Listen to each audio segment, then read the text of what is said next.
माना जा रहा है कि अब सोने में गिरावट हो सकती है और ये सस्ता हो सकता है। चंद दिन के बाद से देश में फेस्टिव सीजन का आगाज हो जाएगा। दुर्गा पूजा के बाद दिवाली और धनतेरस, इस मौके पर देश में सोना चांदी खरीदने की परंपरा रही है, लेकिन इस बार त्योहार थोड़ी फीकी रह सकती है क्योंकि सोना चांदी इतना महंगा हो चुका है कि भाव सुनते ही लोग सोच में पड़ जाते हैं।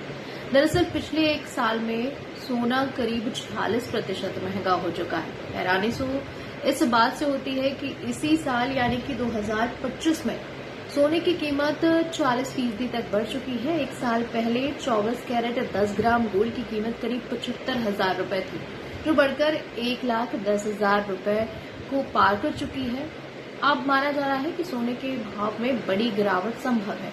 बुधवार के मुकाबले चांदी में गुरुवार को मामूली गिरावट देखने को मिल रही है। 17 सितंबर को 1 किलो चांदी का भाव 1,25,756 रुपए था, जो कि गुरुवार को गिरकर 1,25,563 रुपए पहुंच गया। जबकि चांदी 16 सितंबर को और चांदी का भाव बढ़कर 1,29,300 रुपए प्रति किलो तक पहुंच गया था। यानी 2 दिन में चांदी की कीमत लगभग 3,500 रुपए घट चुकी है।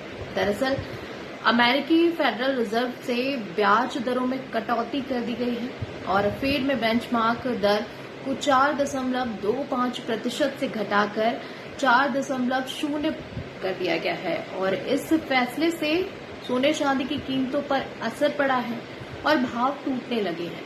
टैरिफ का असर आभूषण उद्योग पर भी पड़ रहा है। ये इससे भारतीय निर्यात प्रभावित हुए हैं, खासकर अमेरिका का जो होने वाला कारोबार है इससे ज्यादा प्रभावित हो रहा है। आपको क्या लगता है, हमें कमेंट सेक्शन में जरूर बताइएगा, क्योंकि आपको सोना खरीदना है, पहनना है और क्या चाहते हैं कि सोना सस्ता होना चाहिए या महंगा होना चाहिए। कमेंट सेक्शन में जरूर बताइएगा। धन्यवाद।